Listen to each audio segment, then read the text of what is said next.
natural de Saliora, que es hoy día, en esta tarde, nuestra anfitriona, en esta tarde de calor, pero bueno, tenemos un público que buenos aficionados del puerto, como dicen en México, de hueso colorado, pero vamos, ahí creo que hemos echado un buen rato. Para mí, desde luego, un rato importantísimo y muy grato, porque bueno, estoy aquí al lado de, bueno, pues dos figuras históricas, cada una en lo suyo, y agradezco muchísimo que me hayan llamado para estar aquí. Y principalmente hay una cuestión casi anecdótica, porque siempre se ha dicho que el toreo uno termina donde igual que empieza. Y yo puedo decir que yo empecé con Vicente Zavala Portolés. Y tiene su explicación porque cuando yo empecé en el Diario de Cádiz, sin haber escrito nada de toros y totalmente nuevo en aquella plaza, pues me soltaron el paracaídas a hacer las crónicas de la Feria de Sevilla, que luego estuve 10 años haciendo la crónica de la Feria de Sevilla, pero vamos, me sentaron allí, que yo me veía allí un poco cohibido, debutando, y me toca al lado don Vicente Zavala Portolés, y ahora pues estoy con su hijo, con Vicente Zavala de la Serna, y es muy grato, que ya tengo muy buenos recuerdos. Entonces, claro, para mí Vicente Zavala pues era figura histórica de la crónica taurina, era la cabeza de una redacción impresionante que había allí, que estaba Suárez Juanet, estaba Luis Pérez, Luis Nieto también estaba. Luis Nieto, Luis García. Exactamente, Luis García. Era aquello, vamos, era un buque de guerra, era lo que leíamos todos. O sea, era un crítico importantísimo en aquella época, que había muy grandes críticos taurinos. Entonces, claro, yo estoy ahí al lado, yo le tenía un miedo reverencial a don Vicente, porque claro, no he cruzado más de 2 palabras con él, no voy a decir que tenía amistad ni que me dijo nada, porque era todo buenas tardes. Él además tenía allí un palco, una gente una pandilla de amigos, era un hombre que disfrutaba muchísimo de los toros, y yo la verdad es que robaba bastante de oído, porque ya digo, disfrutaba muchísimo de los toros, un hombre apasionado. Él empezó grandes batallas. Una de las primeras cosas que nos dicen en los periódicos es: no empieces batallas que vayas a perder. Don Vicente las empezaba todas y ganó bastante, ¿no? Yo sí me pongo de ejemplo de los caballos, la del caballo de picar.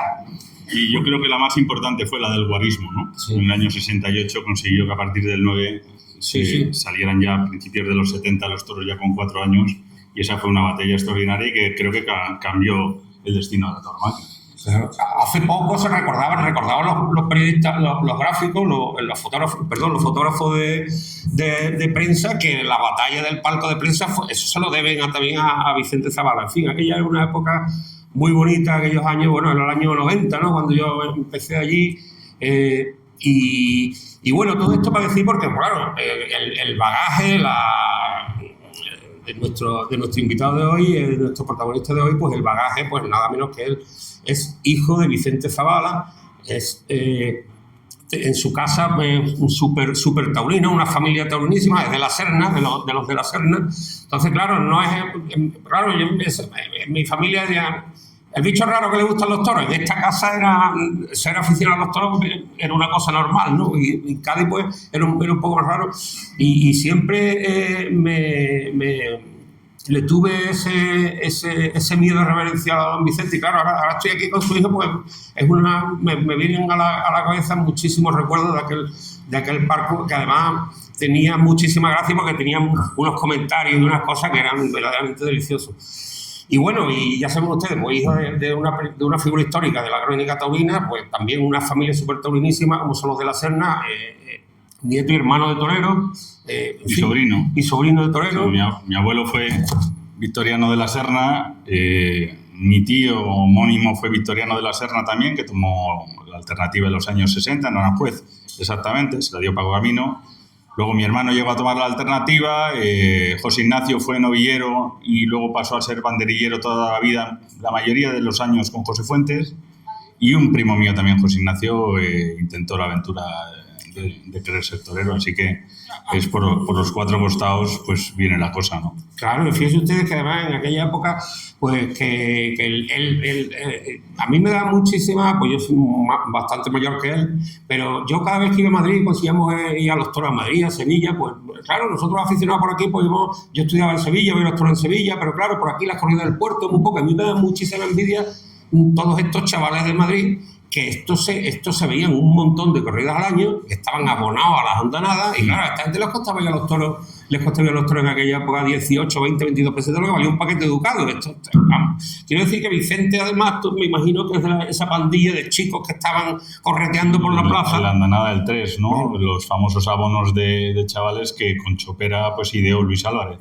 Claro, pues todo esto, todo ese bagaje, pues, además con su propio talento, porque él estudió Ciencia de la Información, cuando él ocupó la tribuna del ABC, que fue un acierto de Luis María Enzón, él ya estaba trabajando en la radio, en fin, que era un profesional ya que estaba desempeñando y bueno, y con toda esa carga histórica, ¿no?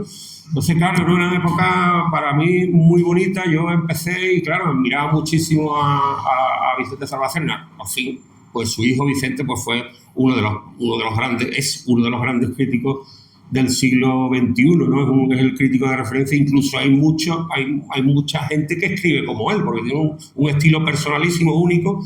Bueno, que yo hoy leo a mucha gente y no hay esa originalidad, e incluso hay mucha imitación, ¿no? Pero claro, en aquella época pues había unos críticos taurinos impresionantes, ¿no? Javier Villán, Vicente Zabala, por supuesto, Joaquín Vidal, eran los tiempos que empezaba también Juan Miguel Núñez, estaba Barquerito, bueno, era una cosa que era verdaderamente impresionante. Pues claro, efectivamente, pues de todo aquello pues ha salido Vicente Zabala, cronista, el titular de la tribuna, de una de las tribunas taurinas más importantes de España, la silla de donde estaba Felipe, donde estaba, ahora se me va a ir el nombre, Cañabate, también escribe allí, en fin, que era ocupar ese sitio ya revela el talento, la creatividad y la importancia que tiene en el mundo de la literatura taurina, ¿no? Pues Vicente Zabala, que además allí en el ABC pues siguió y luego casi se superó, ¿no? Porque luego fue al Mundo, que es donde estaba ahí, pues lo tenemos en el Mundo, y bueno, y aquí tenemos hoy uno de los frutos de su trabajo, ¿no? Que además tiene mucho que ver también con el puerto de Santa María, porque en el paisaje de todo lo que nos cuenta en este libro, pues está el puerto de Santa María, es uno de los paisajes importantes donde están las figuras del libro.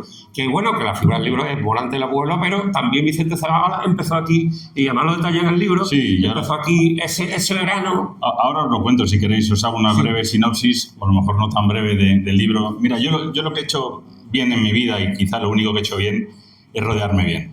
Y a las pruebas me remito, ¿no? Aquí estoy perfectamente rodeado y aprender de la gente que hay que aprender. Entre ellos de ti y, por supuesto, del maestro Fernando Cepeda, ¿no? Con los años vas haciendo una selección de la gente que merece la pena y, sobre todo, de la gente que merece la pena ser escuchada. Pero yo estoy aquí también bien rodeado y apadrinado por Carlos Zúñiga, porque aquí en el puerto es verdad que tiene mucha culpa de la semilla de este libro. El libro no es una biografía, no es un ensayo. ¿Qué es el libro? Me lo pregunté muchas veces a la hora de escribirlo. El libro es un viaje a Morante y con Morante. Y es un viaje a propósito de la temporada antológica de 2025. Pero es un viaje que no pone tanto el foco en lo que logra, sino desde dónde lo logra, que es desde la cima y la quiebra de la salud mental, que para mí es algo muy llamativo, que le añade un valor tremendo a la gesta torera, que es el de la proeza humana. Y yo creo que es digno de ser destacado, reseñado en un mundo como el actual, donde en tantas otras disciplinas artísticas y deportivas el asunto de la salud mental se ha normalizado de una manera muy natural, pero hay que ser valiente de todas formas para afrontarlo. Y Morante no solo lo afronta, sino que habla de ello con una naturalidad tremenda, con una profundidad enorme. Y bueno, pues aquí también está otra de las semillas donde yo bebo, que fue la entrevista de Jesús Bayor a Morante en el ABC de Sevilla, una entrevista premiada, magistral, conmovedora y durísima, ¿no? Llegó a ser por momentos claustrofóbica, ¿no? Cuando Morante hablaba de que a veces la pulsión de la muerte estaba ahí como alivio al dolor. A mí esto me llamó ya la atención, ¿no? Pero el libro se apoya en 3 puntos para arrancar, ¿no? Cuando yo tomo la idea en el mes de septiembre, ya en agosto, Uno es cuando me encuentro con Morante de la Puebla en la presentación de los carteles de San Isidro el 6 de febrero de 2025, ya anunciado 2 tardes, ya se conocía que iba 5 tardes a Sevilla, y se echa a llorar. Estaba en un rincón del ruedo al lado del escenario y llora porque me dice que ha perdido la memoria, que de ahí viene el título. No es Memorias de Morante, es Memoria de Morante. Está en pleno tratamiento de electrochoques para intentar mitigar la enfermedad que ha repuntado con una violencia tremenda a partir del año 23 y 24, y los efectos secundarios son estos. La reaparición estaba anunciada, Fernando, para el 8 de marzo, y yo pensé, es imposible que reaparezca, pero imposible, física y anímicamente. Es un hombre devastado y hundido, ¿no? Queda un mes. Y lo que a mí me entraba un miedo tremendo es ver su nombre en los tardes en Madrid, la corrida de la prensa y la corrida de beneficencia, y 5 en Sevilla. De aquel hombre en esos momentos que yo le veía imposibilitado de todas para vestirse de luces. Esa es una pata del arranque. La otra pata del arranque, la mesa de memoria de Morante tiene 4 patas, es la llamada de Álvaro Núñez. La finca de Álvaro en el sur de Portugal, ahí se refugia el maestro durante su exilio de este tiempo largo que también le ha venido en Portugal. Y me llama Álvaro y me dice, Vicente, por favor, mándame algunas crónicas tuyas del maestro, porque ha perdido la memoria y no se acuerda de nada. No se acuerda de sus faenas, no se acuerda de sus logros, no se acuerda ni siquiera de que ha cortado un rabo en Sevilla en el año 23. Entonces yo le hago una copia y ahí la idea de la memoria se me vuelve a reactivar, como se me reactiva de manera permanente cuando le hago una entrevista a José Antonio después de la primera tarde en Sevilla, y dice una frase que es brutal, dice, es que un torero sin memoria es como un álbum sin fotos. Entonces es muy llamativo desde un punto de vista periodístico y de escritor intentar reconstruir la memoria de Morante, no a través de sus ojos, sino a través de los míos. Y es lo que he intentado hacer. Y partiendo de ese hombre devastado que logra una temporada absolutamente histórica, porque no es cierto que Morante realice el año pasado el toreo soñado. Morante el año pasado realiza el toreo imposible, porque donde se pone, donde se coloca, esa frase que al principio del libro es casi poética, pero es durísima, donde dice, siento que los toros me bordean como al canto de una puerta. Pues es tremendo, te da una sensación casi de irrealidad. Morante desde ahí logra, bueno, lo impensable, no solo arrancar el año, sino culminarlo como lo culmina, que eso que es ya la gota final del acto dramático último, que es el 12 de octubre en Madrid, ¿no? Que fue también formidable, ¿no? Como punto y final o como punto y seguido, ¿no? Que es lo bonito de este libro, porque este libro es un libro circular de un torero esférico. Termina donde casi arranca otra vez este año y empieza pues donde casi terminaba, ¿no? Y le da la vuelta. Y entonces me voy a centrar en el puerto brevemente, en por qué forma parte importante del libro el capítulo del puerto. Yo vengo aquí con el encargo de mi periódico de hacer un viaje de 48 horas con Morante, que empieza en el puerto. Debíamos viajar y viajamos a Pontevedra en un avión privado que él alquiló, en un Cessna. Bueno, y ese fin de semana suceden un sinfín de cosas. El reportaje, además, es una apuesta editorial del Mundo grandiosa, porque en los tiempos que corren para el toreo, que un periódico le dé a lo que nosotros amamos 8 páginas y la portada, es algo absolutamente inusual. Y ese fin de semana suceden un montón de cosas. Sucede el agarrón con Roca Rey en esta plaza, aparte del triunfo, pero lo que queda es aquello. Sucede la jornada de Pontevedra, y sucede que a todo esto el reportaje es también un éxito formidable. Para que se hagan una idea de lo que hoy en día significa Morante de la Puebla, que muchas veces nosotros estamos metidos en nuestro propio mundo y no somos conscientes.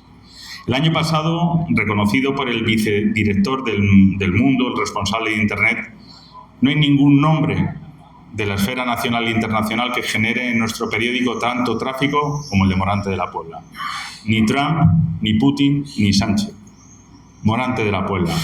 Y este reportaje, más las crónicas, da unos resultados de 1.200.000 lecturas, que son cifras televisivas. Y entonces es cuando mis mayores en el periódico, tanto Joaquín Manso, que son los que apuestan por el reportaje, y por mí, y por los toros, tanto en la actualidad como en la línea editorial de defensa, que esto es importante, dicen, tú tienes aquí algo más, tienes una historia más larga y mayor. Y yo de esto tomo conciencia entonces, que es agosto, y en septiembre, a la vuelta de su reaparición de la jornada de Pontevedra en Melilla, pues es cuando me reúno con el editor y digo, bueno, pues aquí hay una historia que contar. Y esto que todavía no se ha producido el hecho del 12 de octubre en Madrid.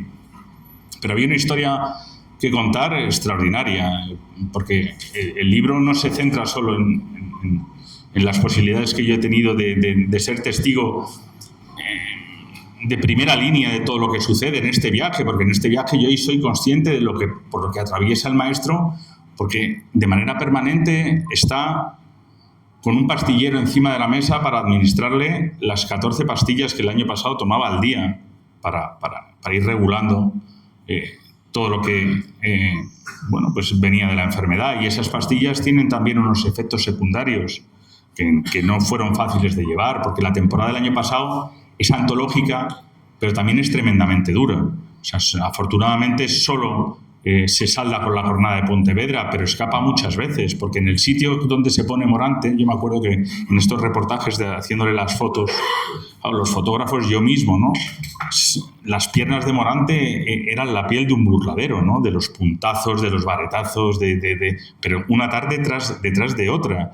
Y muchas escapó por la gatera. La de Pontevedra al final fue la consecución de una serie de escapadas milagrosas, porque en Palma de Mallorca cayó, en Marbella cayó, además del mismo modo. Aquí se escapó también al intentar parar el toro, que yo nunca le he pedido nada a Morante, pero los paraba con medio capote y le decía, maestro, qué necesidad, siendo tú un superdotado del torero a la Verónica, eso tú te lo conoces bien porque también lo eres y lo has sido, de parar los toros así, ¿no? Y de escaparte, porque la única vez que le salió bien fue la corrida concurso de Salamanca en septiembre. Lo demás era todo o salir despedido contra las tablas o tener la suerte como en Santander, que el toro tuviera la querencia allí y pasase de largo.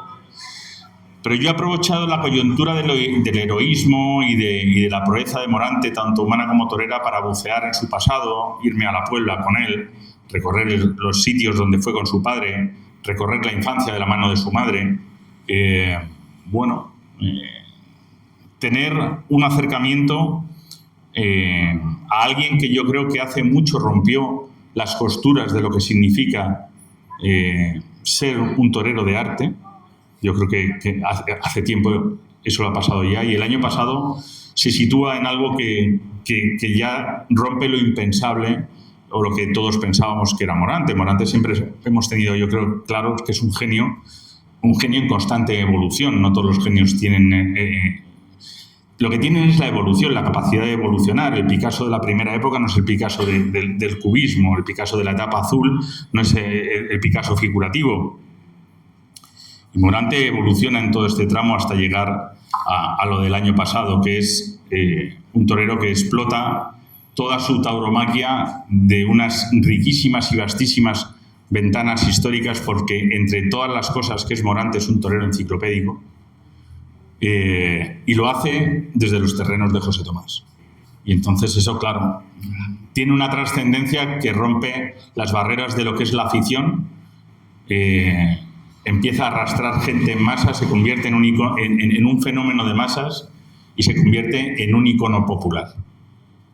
Y los datos periodísticos que os he contado antes lo demuestran, y los datos de cómo este año otra vez la fuerza que tiene en taquilla, la apuesta que ha hecho aquí en el puerto, en todas las plazas, los logros en Sevilla, cómo los empresarios vais a buscarle. Pues es así, y esto no se había dado nunca. Y es también tremendamente llamativo cómo él ha asumido, a partir de un año, que es el año 21-22, cuando deja el apoderamiento tradicional con los Matilla, y él asume la responsabilidad de su propia carrera. Y yo creo que asume una responsabilidad no solo ya con su carrera, sino con su toreo, gana un paso más con los toros, le valen más toros a pesar de toda la leyenda negra que lo adorna, que es cierta, pero es verdad que Morante tenía un toreo durante años estéticamente bellísimo, pero también poderosísimo y por tanto muy quebrantador para los toros, ¿no? Empieza a leer mejor la bravura desde ese paso de más y da un paso de más de compromiso con la tauromaquia. En tiempos difíciles, en el COVID, empieza a tener una mentalidad expansiva, que es donde ahora iré. Lo que para mí es Morante, que lo digo muchas veces, que es un gallista que se explica por Belmonte. Es un gallista no solo desde el punto de vista de la arquitectura del toreo, de toreo largo, de muchas suertes y dominador de todos, bueno, pues de la lidia como cómputo global, que se explica por Belmonte, porque en esencia es el temple, es la profundidad, bueno, pues es esa forma de torear belmontina lo que a todos nos emociona, más allá de toda la diversidad de suertes en las que profundiza y hace suyas, y decir que todas las que hace suyas las mejora. Esto es lo increíble en Morante de la Puebla. Si coge una tafallera, que es un lance francamente vulgar, la sublima, ¿no?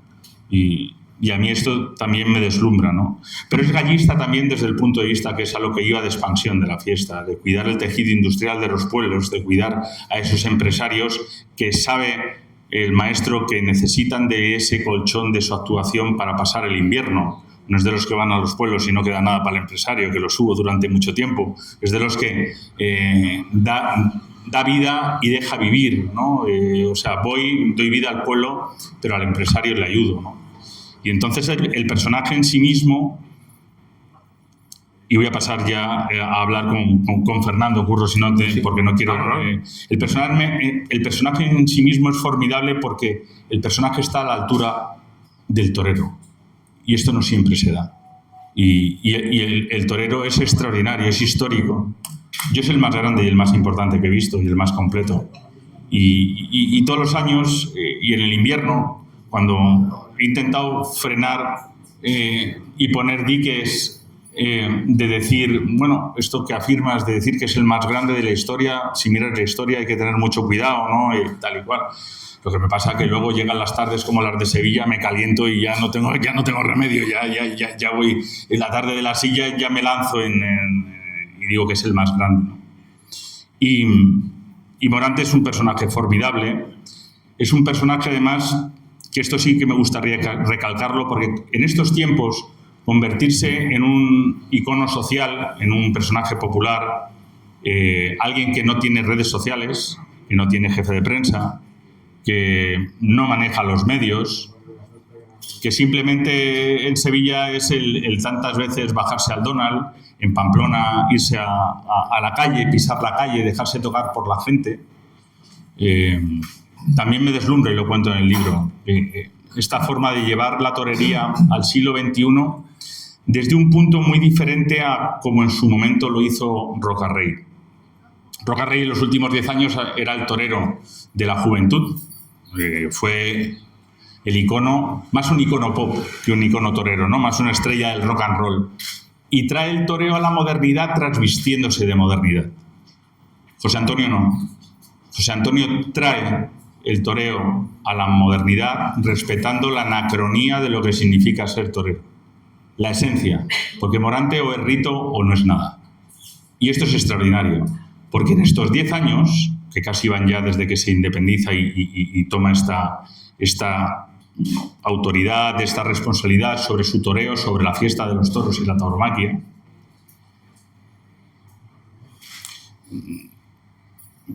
he perdido el hilo. Estaba diciendo... Se me ha ido él está recuperando la estética. Bueno, sí, no, más que la estética, la anacronía de ser torero en el siglo XXI, porque desde donde lo hace Roca Rey es transvistiéndose de modernidad. Y él de repente en estos 10 años, que era lo que iba, y perdón por el lapsus, lo que consigue es que toda esa juventud que tiene los ojos puestos en Roca Rey viren la mirada hacia el clasicismo. Y esto lo hace un tío sin redes sociales, sin más armas que lo que desarrolla en el ruedo. Y es una conquista francamente extraordinaria, que además el año pasado se consuma en un sitio impensable, que es Pamplona. Morante es el torero de los silencios, es el torero en las antípodas de lo que significa Pamplona, que es el ruido, el jolgorio, la fiesta, donde Roca Rey, valga la redundancia, es el rey, y le levanta los pies del suelo. Y esto es un fenómeno bueno, pues que también tiene su reflejo ahí, el capítulo de Pamplona, ¿no? Cómo se gana el corazón de Pamplona, cómo se gana el corazón de los pamploneses, cómo en esa noche de celebración de su primera Puerta Grande en Pamplona no hay ni un solo aficionado de los que se acercan a hacerse un selfie con él, que no tenga su selfie, que no tenga sus palabras bueno, pues de amabilidad. Bueno, menos a uno que se acercó a quererle contar cómo había estado en la corrida. Y le dijo, fotos sí, discursito no. Y eso está también muy bien, porque los tiempos hay que respetarlos. Ya con las fotos no le estaban dejando prácticamente cenar, pero atendió absolutamente a todo el mundo. Y es algo que él se ha labrado a pulso, ¿no? La cercanía, el estar ahí y estar en donde está, ¿no? Y es verdad que el 12 de octubre, que por ahí también en el libro sale, es un día tremendamente duro. Lo resume la frase que le dice a su cuadrilla, no puedo más. El hecho de la castañeta es un arrebato emocional, es algo que dice que lo había pensado por la mañana, pero es fruto de la emotividad, de no puedo más, porque para Morante el toreo es su bálsamo y su condena, es su cielo y es su infierno, ¿no? No sabe hacer otra cosa más que estar aquí. Y hubo gente que después, cuando anunció que volvía, sintiera una especie de estafa emocional que yo no solo entiendo, sino que, bueno, pues en un momento dado de aquel entonces, de aquel invierno, cuando en el mundo adelantamos que volvía en Sevilla, que reaparecía, que incluso comparto, ¿no? Pero enseguida se me pasa cuando pienso que cómo es mejor la tauromaquia, con Morante o sin Morante, cómo hubiera sido mejor la Feria de Sevilla, con Morante o sin Morante, cómo es mejor la temporada del Puerto, con Morante o sin Morante. Y yo creo que confluimos todos en que el toreo es mucho mejor con Morante. Y en la entrevista que dio al diario ABC, no tan buena como la tuya, Jesús, pero dio una frase significativa que decía, hago falta. Y esto que puede parecer un hecho sobrado de soberbia o de prepotencia, de ir por encima del mundo, es que es verdad, es que hace falta. A mí me hace falta. Yo al principio del libro, en la introducción, escribo una frase de que yo fui una de las viudas de Morante en el breve tiempo que duró su ausencia. Porque yo estaba desesperado con la idea de afrontar una temporada de 100 y pico tardes, que son 100 y pico crónicas, y escribirlas sin Morante, porque a mí Morante en los últimos años me ha dado la alegría, me ha dado el entusiasmo de ir a la plaza, me ha dado un come-come de descubrir qué me va a enseñar, qué me va a mostrar, qué me va a revelar ese día, ¿no? Qué suerte me va a recuperar que casi desconozco, ¿no? La regiomontana aquella de Salamanca, ¿no? Cuando titulé las 3 invocaciones de Rafael. No sé, Morante yo creo que nos ha dado la alegría a todos, ¿no? Yo creo que esto es extraordinario y que haya apostado por esto en el Puerto, Carlos, yo lo subrayo, es importante. Aquí nace este libro prácticamente también porque tomo una conciencia de que hay un libro, de que hay una historia y bueno, antes me echaba muchas flores Curro de dónde vengo. Yo he aprendido por el camino, ya son 32 años escribiendo de toros, 15 en ABC y 17 en El Mundo. Ya es tiempo, ¿no? No te digo de que llegue mi 12 de octubre, pero lo que sí he hecho es rodearme siempre de gente a la que merecía la pena escuchar. Esto también se va aprendiendo con los años, ¿no? Y recuperar ilusiones, pues nosotros también los quemamos. Sí, claro, pero escuchando y ahora voy a hablar con Fernando, yo he aprendido muchísimo. Fernando es de la gente que merece la pena escuchar, un tío con una coherencia. Primero lo admiré como torero muchísimo. Y yo, por el punto de donde vengo, que es la Verónica de Victoriano de la Serna de los años 30, a mí el toreo a la Verónica siempre me ha deslumbrado y el toreo de Fernando a la Verónica me parece de los mejores que han existido a lo largo de la historia. Y me ha deslumbrado y lo he admirado mucho. Y tenerlo aquí y sentir el privilegio de ser su amigo me lleva también al abuso de haber pedido que estés hoy aquí conmigo. Sí, porque es verdad que una de las cosas más bonitas que tiene el toreo es hablar de toros. Pero hablar de toros, en este caso escuchar de toros a gente que merece la pena ser escuchada, como es el caso de Fernando. Y yo te echo mucho de menos en televisión, ¿sabes? Pero muchísimo, has dejado un boquete enorme y quería preguntarte, para ti, Morante, o sea, yo casi he perdido ese término que es la objetividad, ¿no? que es algo absolutamente utópico en el periodismo, porque cuando entra el latido del corazón, la objetividad se pierde. Cuando te entra la emoción, la racionalidad, esos toreros que tú analizas desde la razón, dices, joder, es que no es de los míos, pero ¿cómo lo voy a negar? Pero Morante te atrapa. ¿Para ti qué significa Morante, Fernando? Buenas tardes y muchas gracias por acompañarme a hacer de padrino junto con Curro. Buenas tardes. Bueno, tú sabes que para mí es un placer estar aquí contigo porque aparte de la amistad que nos une, pues yo creo que el libro que has escrito merece la pena. Me ha encantado el libro.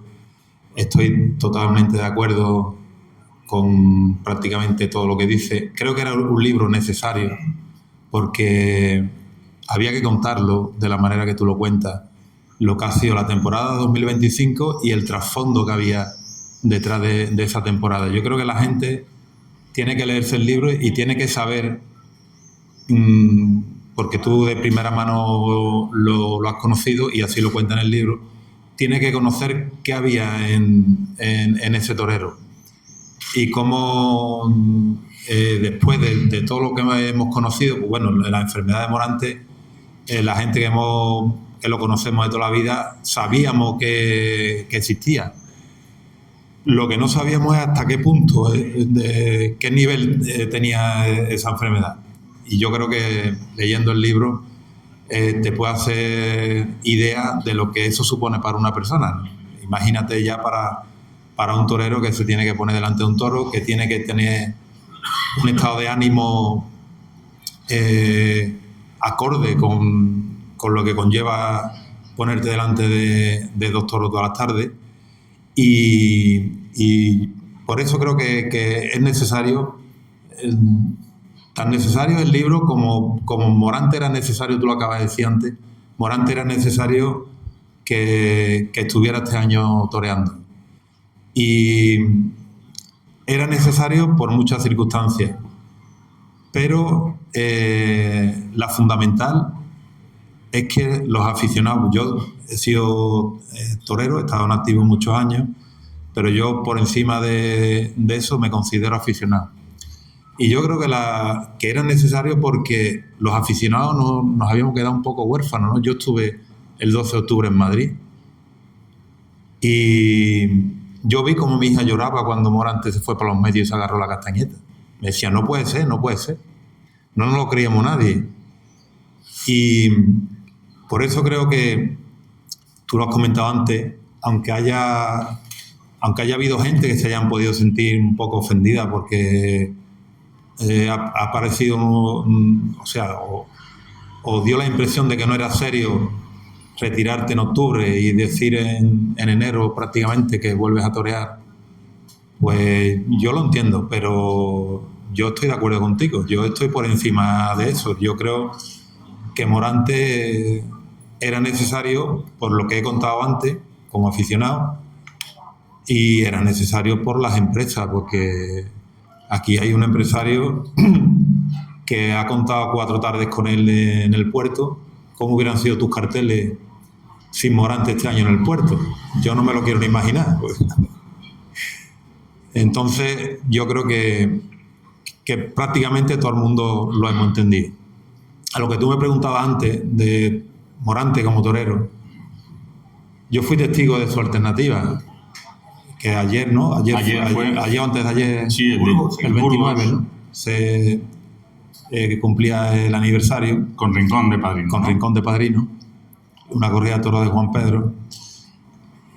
Yo en aquel momento, yo había visto mucho a Morante de novillero y en algunos festivales que le montaba su apoderado, que también hace referencia tú a él en el libro, el Nazareno, que fue un taurino importante, un taurino de los de antes, no un gran taurino, un gran empresario de estas casas grandes que todo el mundo hemos conocido, sino un taurino de verdad, de los que hoy se echan, de los que sacan toreros, de los que de verdad lo que hacen lo hacen por afición.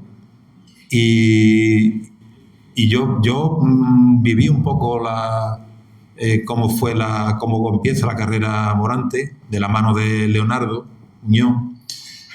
Y me acuerdo que toreamos, o sea, yo toreé algunos festivales con ellos, organizaba el Nazareno, organizaba el festival, algunos con figuras del toreo, festivales buenos, porque quería enseñar lo que llevaba. Y ahora anunciaba Morante en el festival y le llevaba Morante no sorteaba, llevaba un novillo escogido para él. Por supuesto estábamos los demás de acuerdo porque, entre otras cosas, para meterte en la canasta te decía, tú lleva el toro que quieras, que no hay problema, tú eliges el toro, con la idea de que cuando llegáramos al sorteo no hubiera problema de que ningún matador quisiera sortear, porque él llevaba su novillo para Morante. O sea que ya desde el principio yo creo que ahí Morante ya empieza a aprender qué es lo que es el toreo con el Nazareno. Fíjate tú del personaje que te estoy hablando. Porque Morante, por encima de todo lo que hemos dicho y todo lo que podemos decir como torero, Morante es un gran taurino.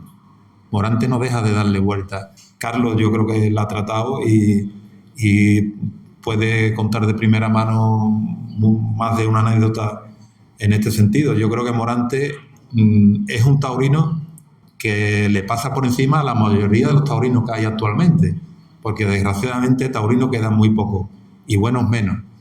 Y yo creo que Morante lo ha llevado a la situación en la que está ahora mismo, precisamente por lo gran taurino que es, por cómo ha hecho las cosas. Ha hecho, sobre todo en los últimos años, ha hecho unas maniobras propias de los grandes taurinos que hemos oído hablar todo el mundo, de Dominguín, de los Lozano, de Camará. ¿Y qué ha conseguido con esto?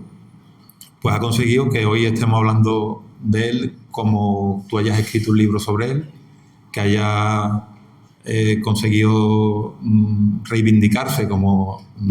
yo no te voy a decir el mejor torero de la historia, porque ya tú lo has dicho antes, es entrar un poquito en terrenos pantanosos, pero sí te puedo decir que para mí, de los que yo he visto, sí es el mejor, sin duda. Yo no he visto un torero más completo que Morante. Yo siempre tuve mis referencias, yo tuve mis toreros, que eran referencias, como fueron Ardóñez, Antoñete, Rafael Ortega, Paco Camino, por encima de todo Paco Camino. Para mí Paco Camino había sido el torero más completo que yo había visto. Llegué a verlo muchas veces a Paco Camino y yo, para mí, Paco Camino fue mi espejo, aunque yo luego no me parecí nada a Paco Camino. Yo fui totalmente distinto, pero era mi espejo en mucho, como Antoñete lo fue para una serie de cosas, como Ordóñez para otra, como Manolo Cortés, se me ha olvidado antes nombrar a Manolo Cortés, también fue un espejo para mí en otras. Pero Morante, o sea, Paco Camino, estaba hablando de Paco Camino, que para mí ha sido mi referente, ha sido para mí era el mejor. Yo creo que Morante tiene más arte que tenía Paco Camino, tiene más valor que tenía Paco Camino. Es que esa es la clave, ¿no? En la evolución de Morante. Y ¿no? creo que a pesar de su enfermedad, tiene más cabeza que Paco Camino. Y además, otra virtud de Morante... Paco Camino era... Pues por eso te he puesto el ejemplo de Paco Camino, porque para mí fue el referente, el más completo. Yo creo que Morante la ha superado. Respeto todas las opiniones. Habrá gente por ahí que me lo rebata o que me diga lo contrario. Pero para mí, mi referente, que era Paco Camino, se ha visto superado por Morante. Paco Camino me encantaba cómo toreaba con el capote, cómo manejaba el capote más que cómo toreaba. El lance que pega Morante no ha pegado Camino en su vida. Como torea Morante con la muleta, tampoco ha toreado Camino. Y encima ahora ya, en los últimos años, con la espada, que para mí Camino fue el mejor, pues con la espada, si no lo ha superado todavía, lo va a superar, como sigue así. Porque es lo que tú decías antes. Lo que coge. Exactamente, lo de los tres Rafaeles que tú dices en el libro. Se puso a estudiar a Rafael Ortega. Paula, El Gallo increíble. Y Rafael Ortega. La estocada del 12 de octubre en Madrid, tú coges la fotografía y coges el monumento a Rafael Ortega en San Fernando. Rafael Ortega. Dices, ¿es Rafael Ortega? Sí. La mano aquí. No se puede matar más perfecto un toro. No, es tremendo. A mí lo que me gustaría, Fernando, tú que te has leído el libro, o sea, de las cosas que me han dicho, no sé a ti qué te parece, es que es un libro que va más allá de, o sea, más allá de lo taurino, o sea, que no es un libro de toros estrictamente, ¿no? Que es más allá, y a mí me gustaría que este libro tuviera vigencia, ¿no? Para explicar algo, además, no solo a Morante por dentro, ¿no? Estas cosas desconocidas de tardes que decías, joder, yo le veía algunas tardes como la del año pasado en Azpeitia, que pensaba, es imposible, está sin luz en su cara, cómo se va, y se transmutaba, ¿no? Haciendo suyo el verso de Rafael Dullos, ¿no? De transfigurarse a tiempo delante del toro bravo. Y la otra, toreramente hablando, ¿no? Es intentar rebatir. Yo, a base de aprender de gente, no solo he aprendido de los mayores, también de gente joven. Jesús tuvo una frase que, por puntual y perspicaz, era magnífica, que decía que la gente va a verlo y no sabe verlo. Y es extraordinario. Y a mí me gustaría que este libro ayudase a saber ver a Morante, ¿no? Porque Morante es muchas tauromaquias, muchas cosas, como tú estás diciendo, y todas y cada una de las tauromaquias que tiene la sublima y la supera. Es que es increíble. Es que Morante, siendo un torero artista, Morante se ha metido en la cabeza a muchos toreros. Pero no solo se ha metido en la cabeza a figuras del toreo o a toreros que hemos admirado todos, que han sido muy conocidos, sino Morante ha cogido cosas de toreros incluso desconocidos. Incluso de Morante le ve a un novillero sin caballo, le ve algo y le da ideas y luego lo hace suyo y por supuesto lo mejora, como ha mejorado a muchísimas figuras del toreo en suertes que ha revivido, ¿no? Sí. Entonces, yo creo que estamos hablando de ya no solo de como torero, sino de un personaje que va a pasar a la historia como un artista muy especial, no como un torero más, ¿no? Es que yo creo que el año pasado, por ejemplo, y a lo largo de toda la carrera de Morante, lo que le sostiene es el hilo de la historia. El año pasado, si Morante no tiene al final del camino el festival homenaje por encima de la tarde, a lo mejor no llega. A Antoñeta a lo mejor no llega. A lo mejor no llega. A él le hacía ilusión eso, y rendir homenaje. En el libro lo dice. Y yo estoy de acuerdo contigo. Yo creo, igual, Morante ya se le veía, y con Jesús Bayor, que hemos venido juntos desde Sevilla, lo hemos comentado en el coche. Porque hay una anécdota que se la contaba a Jesús. Morante se le veía que lo estaba ya pasando, que estaba sufriendo. Luego delante del toro daba gusto verlo, porque tú decías, pero tú le notabas que estaba sufriendo. Ahora, tú no sabías el motivo del sufrimiento, ahora ya sí lo sabemos. Y más, después de leer el libro tuyo, la gente lo entenderá mejor. Pero se le veía sufrir. Entonces, estábamos viendo que tenía que llegar un día que pusiera punto y aparte y desconectar y quitarse el medio, porque yo creo que era imposible sobrellevar el ritmo que estaba llevando él. Entonces yo creo que él estaba deseando de terminar la temporada. Pero como se había propuesto lo del Festival de Antoñete desde el principio de año, que fue una idea suya, y encima había involucrado a toreros como Curro Vázquez, como César Rincón, él no se podía quitar del medio. Y claro, y por la tarde estaba anunciado también, ¿no? Va a torear el festival por la mañana y por la tarde te va a quitar el medio de la corrida, que era el compromiso gordo de verdad, era el de la tarde. Y cómo afrontó aquello, yo creo que llegó un momento en que ya estalló y dijo, no puedo más. No puedo más. Un torero. Pero perdona Vicente, sí, pero que mucho, lo que iba a contar lo que decía Jesús, que muchos intuíamos que podía ser la última tarde. Y una de las cosas, y se lo ha preguntado a Jesús, de hecho, Jesús, ¿tú sabías algo? Y me ha dicho Jesús, pues mira, lo podía intuir. Digo, es que se me hizo muy raro verte en Madrid con una cámara, que tú normalmente no vas a Madrid. No. Y dice, hombre, algo intuía. No. Yo a Jesús, verlo allí con una cámara en Madrid, digo, este tío que pinta aquí con una cámara, ¿no? Olfato periodístico.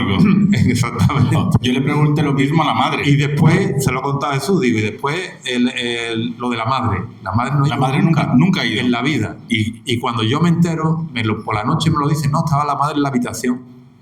Y digo, la madre ha venido a Madrid. Esto lo tenía en la cabeza. Esto lo tenía en la cabeza y y la meta era el 12 de octubre en Madrid. Por eso digo que lo que les sostenía es el hilo del toreo. Yo si os parece, para ir concluyendo, Curro, Sí. para que esto no se nos vaya de hora, que ya nos estamos yendo. En esto que digo del hilo del toreo hay algo que es curioso. Nada más suceder lo del 12 de octubre, yo me voy con Morante a La Puebla, un par de días, estoy en su casa, descubro cosas, pues, o sea, permanentemente, y en esos días andaba volando muy bajo, por cierto, pero en lo que hay por ahí encima te das cuenta de que es un hombre que está permanentemente pensando en el toreo, las 25 horas del día, constantemente, y veo la lámina de la lidia de Fernando el Gallo de 1870, Fernando el Gallo, el padre de los gallos, que es esa larga de rodillas, que no llega a ser larga porque es con las dos manos. Claro, lo veo y al día siguiente viene el maestro y yo le pregunto, bueno, ahí, porque lo hizo muchas veces el año pasado, y me contó lo complicado que fue darle vida a aquello, porque no es una película, no se sabe cómo es el embroque de la suerte, cómo coges el toro, ni cómo resuelves la suerte. O sea, dándole vueltas y vueltas, y yo creo que para eso hay que ser verdaderamente, no tener una anomalía psiquiátrica, sino ser un enfermo del toreo, que es la verdadera enfermedad de Morante, gracias a Dios, ¿sabes? Por eso. Y yo quería, lo último, era leeros para disfrutar de la alegría, bueno, pues que tenemos, ¿no? De los que estamos aquí, si lo encuentro. Que fue la tarde del 12 de octubre, que fue la tarde de la más hermosa tristeza.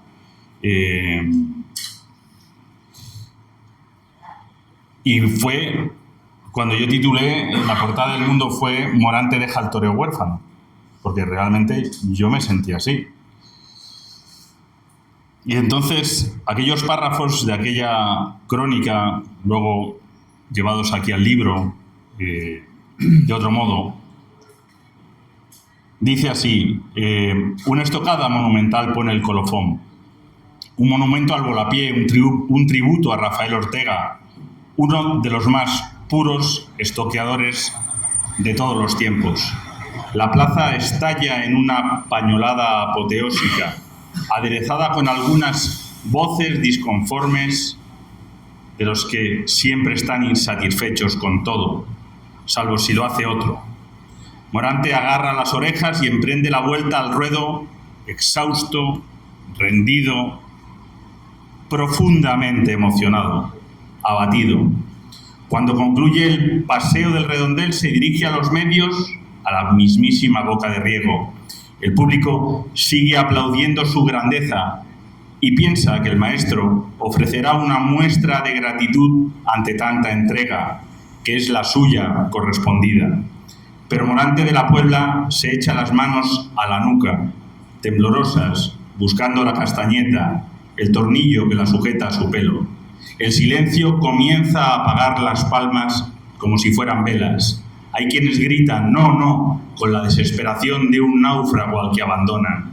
Hay quienes lloran perdidos en otro mar. Las lágrimas ruedan por las mejillas del torero desconsolado.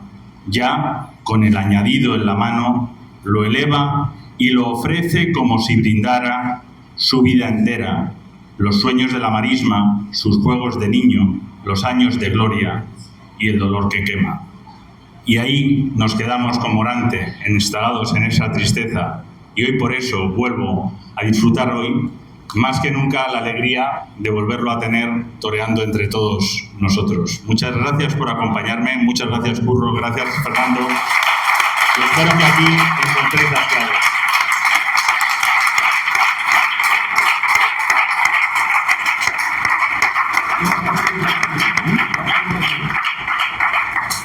Bueno, vamos a terminar este espléndido rato que hemos pasado con una intervención que va a tener nuestro anfitrión de hoy, que es Carlos, y bueno, tenemos también a la vicepresidenta del Parlamento Andaluz, que también nos va a dedicar unas palabras para terminar. Como tú quieras. Aquí tienes, ya sabes que en esta casa tiene... Bueno, buenas tardes a todos. Yo no tengo el don de la palabra que tienen, por favor, el don de la palabra que tienen estos señores que nos han deleitado con este magnífico rato. Solo subo para dar las gracias y agradecimiento, por supuesto, a Ana, como autoridad, por dar la cara. Por supuesto, a Carmelo y a José, porque es un ayuntamiento comprometido de verdad con la fiesta de los toros, con Curro, que cada vez que lo llamamos para cualquier cosa se muestra con las manos abiertas para atendernos. A Fernando, que es amigo de verdad, me lo ha demostrado muchas veces, lo he hecho mucho en falta como apoderado, aunque hace media hora le he dicho que no están las cosas como cuando él se fue y que no le recomiendo volver, pero le he hecho muchísimo en falta. No nos vemos mucho, pero sé que es el amigo que siempre que descuelgas el teléfono está, que ha habido una sintonía magnífica. Creo que ha sido un apoderado ejemplar. Si ha sido bueno como torero, quizás para mí ha sido incluso mejor como apoderado. Es el claro ejemplo del que sabe templar, sabe apretar, sabe soltar cuando de verdad todo el mundo lo necesita, y por supuesto, y por encima de todo, defendiendo a sus toreros. Y gracias, por supuesto, como no, a Vicente. Creo que ha quedado claro con su palabra lo que es. Creo que leer una crónica de Vicente es estar delante de la corrida, aunque no lo hayas visto. Y yo personalmente, él lo sabe, no he leído el libro, pues este rato que hemos pasado hoy anima sin duda alguna a comprarlo y a leerlo, ¿no? Creo que ha aportado muchísimo, tanto él como Jesús Ballort, a que comprendamos de verdad el personaje, el mito que ha sido y que es Morante. Y para mí, una vez más, decir que el puerto ha sido un enlace magnífico para entender lo que es la tauromaquia de Morante en este último año, y como no, agradecerle su generosidad con esta plaza. Conmigo personalmente, creo que, como decía antes Fernando, esta temporada de verano es histórica. Ojalá que todo ruede como todos esperamos y que salgamos torando por las calles como hemos disfrutado estos últimos años. Agradecimiento, gracias a todos, y nos vemos, si Dios quiere, ya mismo en el comienzo de la temporada de verano. Muchas gracias.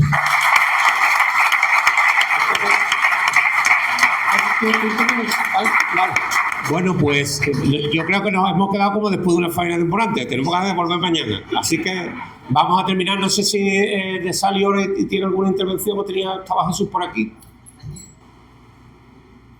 Vale. Pues entonces ahora, bueno, pues nos ha salido a poco, pero es que a Vicente le queda todavía una buena pena, porque va a tener que firmar o dedicar los libros a algunos a los amigos. Que hagan falta. Y bueno, pues aquí estará él. Muchísimas gracias a todos. Allí tenemos los libros, así que a disfrutar. Mientras empieza el abono, tenemos ya tarea de leer un buen libro de toros. Muchísimas gracias a todos.